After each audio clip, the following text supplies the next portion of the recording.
Hey, music nerds, fans, and maybe even bands. I'm Ivan, and you're watching the very first Airplane Over the Teen YouTube video. I've been making content on Instagram about music for a little over a year now, and for a while I've been wanting to branch out into videos, so that's what I'm doing right now. I wanted to make my first video about a band that I really like and am passionate about, but also a band that I know their discography pretty well. And my two favorite artists, Radiohead and Kendrick Lamar, have been talked about a ton. So I wanted to talk about an artist or band that isn't as talked about as those two. And I thought, hey, what about my third favorite artist, Fishmans? So yeah, I thought we'd go through Fishmans' discography and talk about each album in chronological order. So let's go. Now, before I start, I want to give a little bit of context and just some additional notes. Fishmans were a dream pop, dub, neo-psychedelic reggae band from Tokyo, formed in 1987. The band consisted of frontman and guitarist Shinji Sato, drummer Kinichi Motegi, bassist Yuzuru Kashiwabara, keyboardist Hakase Sun, and second guitarist and backup vocalist Kensuke Ojima. So for this discography review, I knew I wanted to talk about the 7 main Fishmans studio albums. But there are 2 other projects or pieces or whatever you want to call them that I think are as essential as some of their albums. So I want to add those too. So I will be talking about a total of 9 projects. Now, you might have caught it before. I'm not Japanese. I don't know how to speak Japanese. I don't know the pronunciation, so I'm going to be butchering a lot of stuff, which I probably already did. So, apologies. But yeah, let's do this.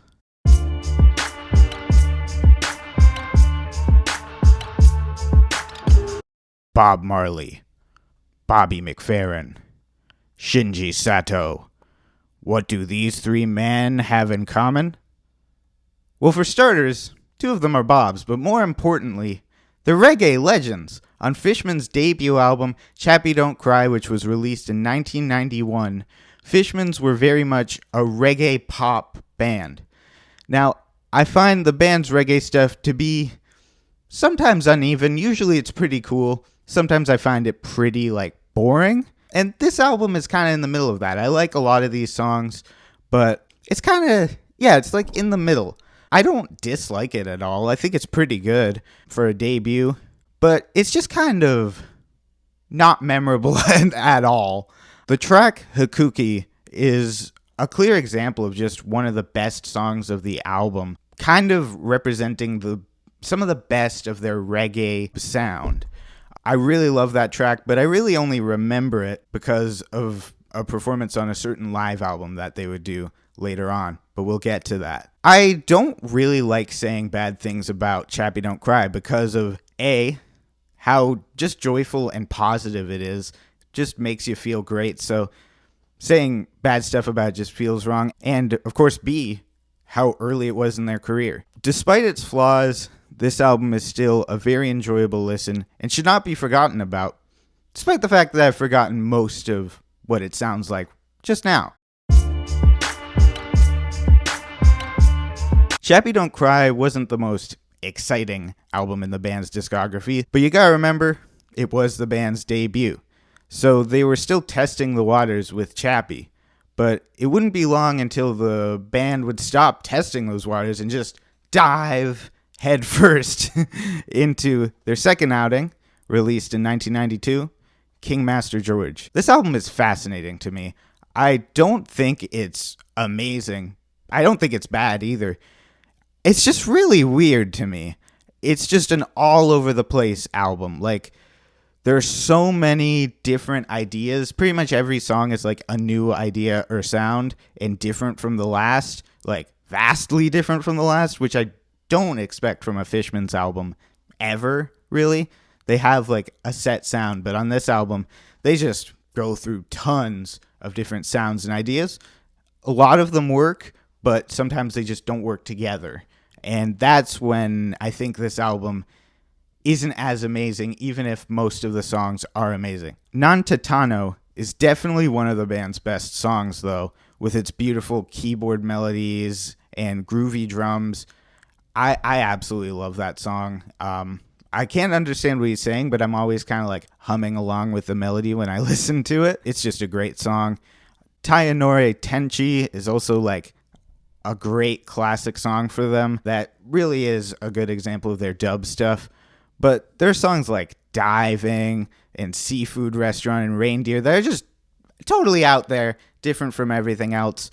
Reindeer is a nearly 6-minute long free jazz fusion piece, which is a style the band wouldn't really ever return to and had definitely never done before then. And it's pretty cool.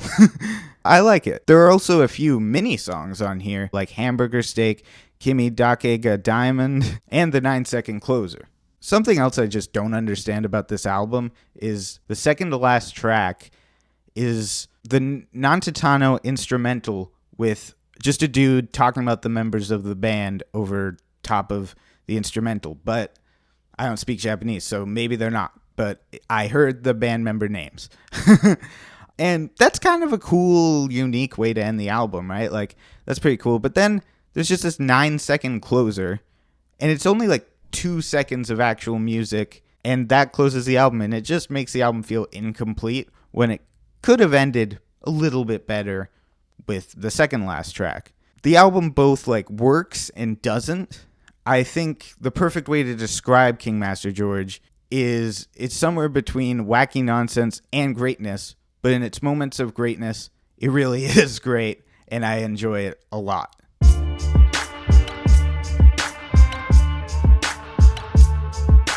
With King Master George, it really seemed like Fishmans were on their way to making their first great album. King Master George set them up, and their next album would knock them down. Right?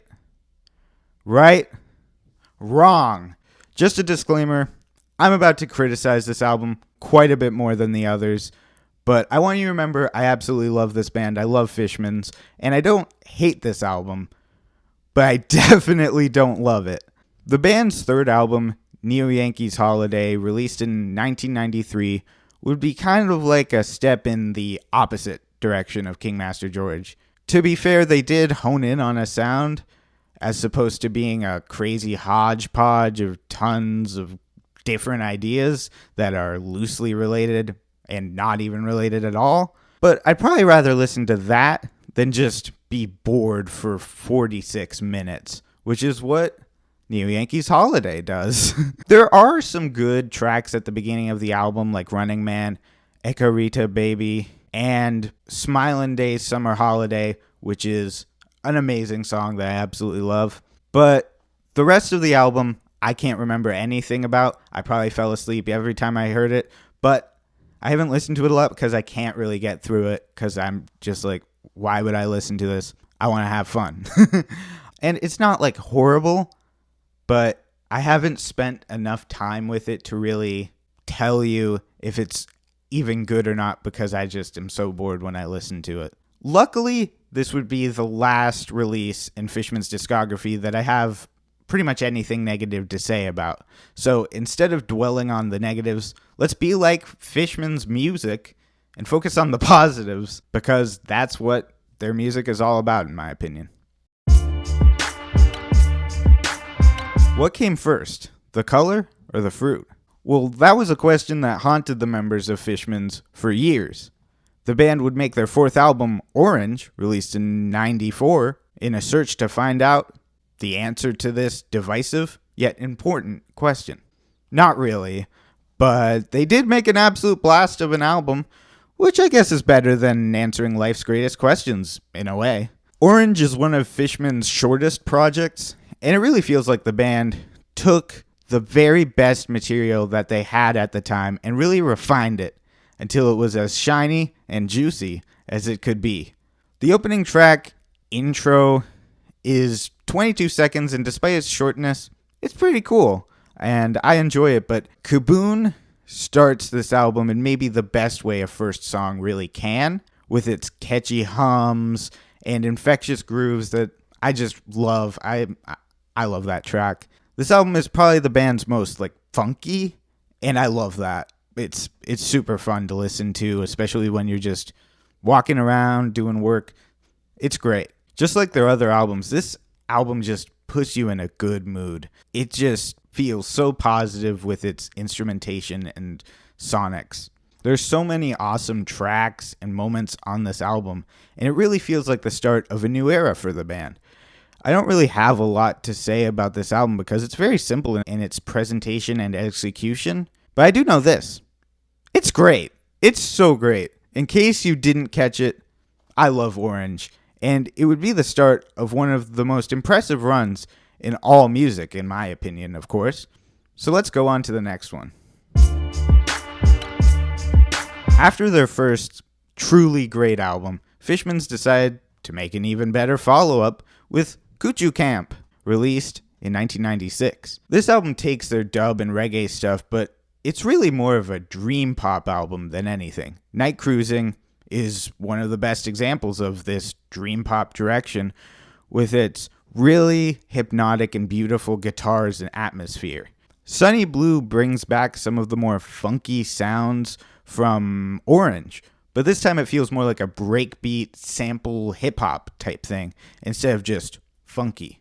This album is totally essential in Fishman's discography. It has so many classic songs, and it's just a great, enjoyable listen. Shiawase Mono is another just classic Fishman's track that feels more like it's inspired by their dub and reggae of their past instead of just replicating it, which is kind of true for most of the project, but especially on this track. Again, I really don't have a lot of negative things to say about this album, if any. It's truly just an incredible project. If you're interested in getting into Fishmans, this is definitely an album you should check out early on. However, for as awesome as Kuchu Kamp is, which is really awesome, Fishman's next album would somehow be even better.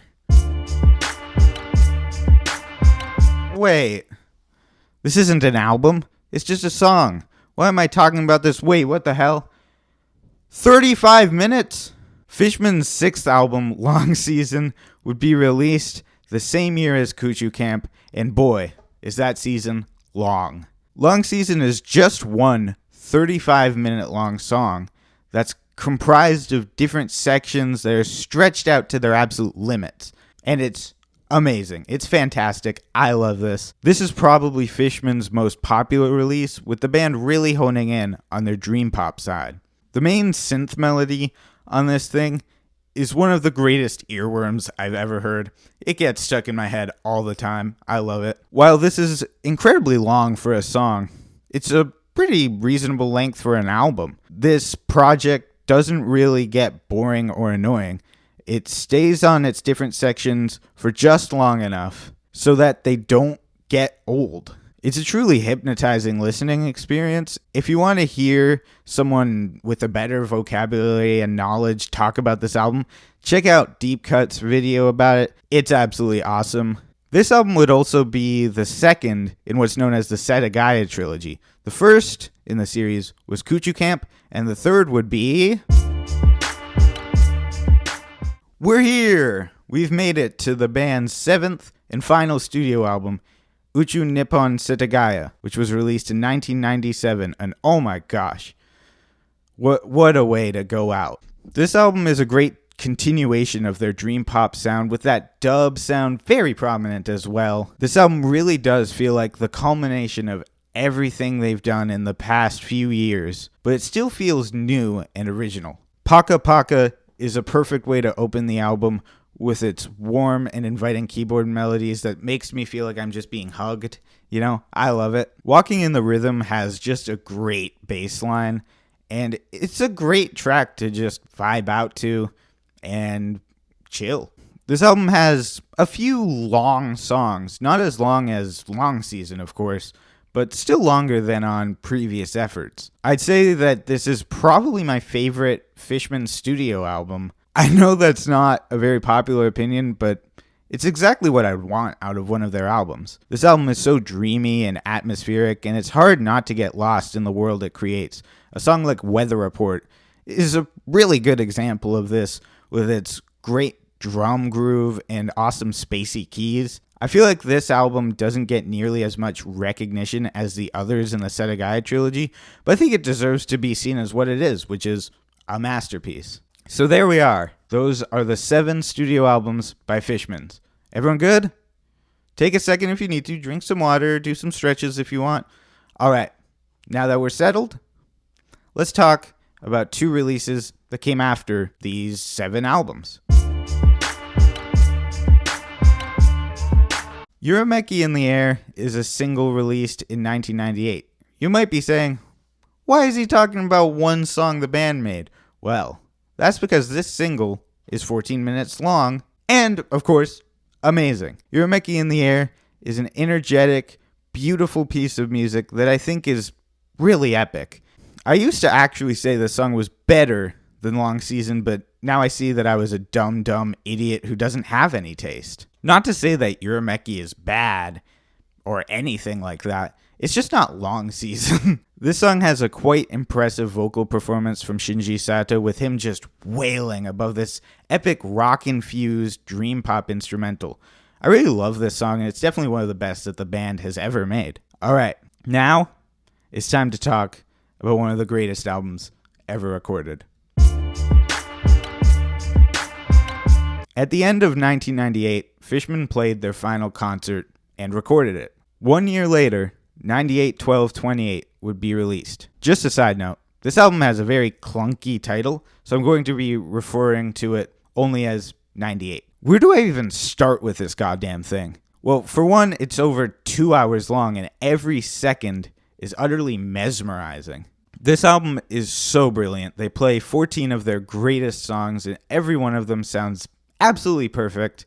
A lot of my favorites are on here, like Night Cruising, Nantettano, Shiawase Mono, Walking in the Rhythm, In the Flight, Urumeki in the Air, Thank You, Smilin' Days Summer Holiday, and even more. The show opens with Oh Slime, which is a very great introduction to the album, but the greatest thing about this album is, without a doubt, the 41-minute long grand finale, Long Season. That's right, they play a 41-minute long rendition of a 35-minute long song, and it's even better than the original. For as much as I've been praising and kissing the ass of Long Season, it does have a few flaws. But on the version on 98, these flaws are basically non-existent whatsoever. I think it's safe to say that this is the greatest live album of all time. I mean, Rate Your Music would agree, right? I really love this album. It's the only Fishmans album I've given a perfect 10 to, and it just makes me really happy, which is what I think every Fishmans album should and does do. This performance really was the perfect send-off for the band. It takes everything awesome about the band and just cranks it up to legendary status on every track. If you want to hear an even better breakdown of this album, check out my buddy the Okayest Computer's video on it. It's awesome, very good. Unfortunately, this album would be released the same year as the death of Shinji Sato. He was a brilliant musician and songwriter, and it's really a shame that he never saw the outpour of love and support that the internet would bring from people all around the world. So, R.I.P. Shinji Sato. So that about does it for my first video. I had a great time making this, and it was truly a labor of love for the band, seeing as they're in my top 3 favorite artists. And one of my most listened to artists as well. If you want to get into Fishmans, I'd recommend Kuchu Kamp, Long Season, and 98-12-28, as well as Uchu Nippon Sitagaya. So their last 4 releases, really. I hope you enjoyed this video, and I hope to see you in the next one. See ya.